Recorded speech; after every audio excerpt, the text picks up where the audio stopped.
Well, Axel Rudicabana pleaded guilty yesterday to killing 9-year-old Alice De Silva Aguiar, 6-year-old BB King and 7-year-old Elsie Dot Stankham during a dance class last summer.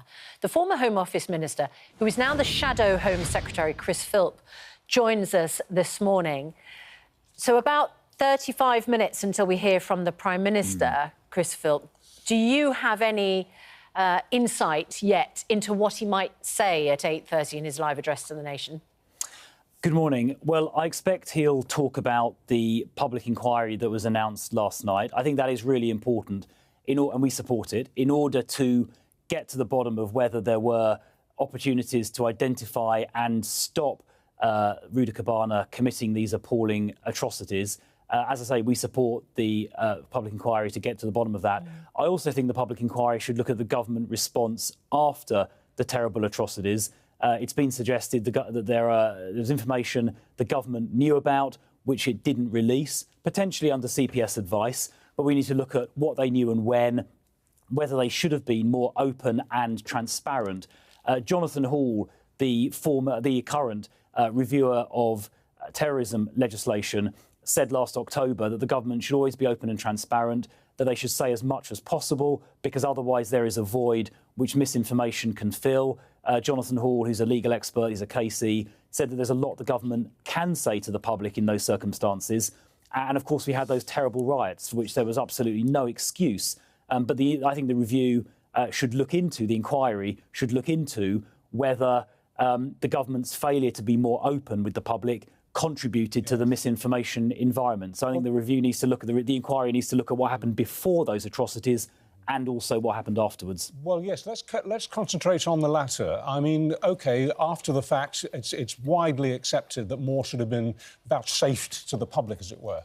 But before these murders took place, there was ample evidence that this young man was a very, very dangerous threat, a very dangerous threat. And yet, when we look at the evidence now, there just seems to have been a collective flapping of the hands, a sense that somehow he fell between this stool and that category and that criteria, and nothing was done to protect those girls. Well, I think that's exactly what the inquiry needs to get to the bottom of. I think he'd come to the attention of the police. He was being supervised by social services, by the local council. Obviously, he had a lot of very serious difficulties at school. I think he'd been expelled from one school, had threatened pupils at that school subsequently. And, as you say, 3 referrals to Prevent, 1 in 2019 and 2 in 2021. So all of those interactions, I think, need to be looked at. Should more have been done? What information did those agencies have available to them? Should they have made different decisions based on the information they had at the time? Are there additional mechanisms that need to be created? Those are all the questions this inquiry needs to get to the bottom of. Don't you think that there is a strong case to be made, admittedly with hindsight, that this young man should have been sectioned? He was clearly not right.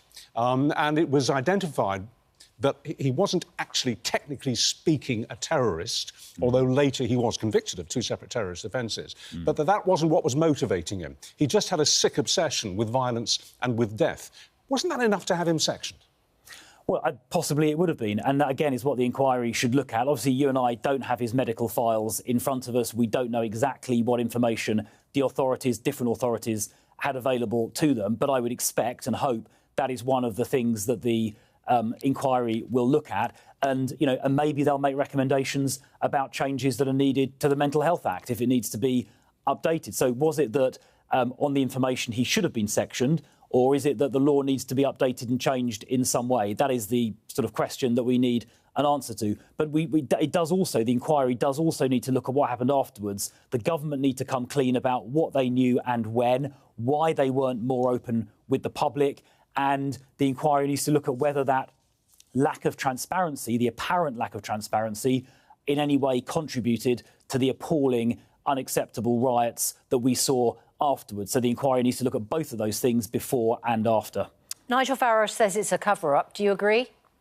Well, I think the inquiry needs to look at that. I'm not going to throw around, allegations without all the evidence. The government does have questions to answer. It's very likely, in my view, that the Prime Minister and Home Secretary did know about things like the Prevent referral very soon after the terrible murders occurred. Now, they've said that the Crown Prosecution Service, the CPS, said that no disclosures could be made. But the independent reviewer of terrorism legislation, Jonathan Hall, last October said something a bit different. He said that he thought more could be revealed in those circumstances, and that if a government is not open and transparent with the public, then misinformation can fill the void. So the government have a lot of questions, and the police and CPS have a lot of questions to answer about what they knew when, and why they weren't more open and transparent with the public about those facts.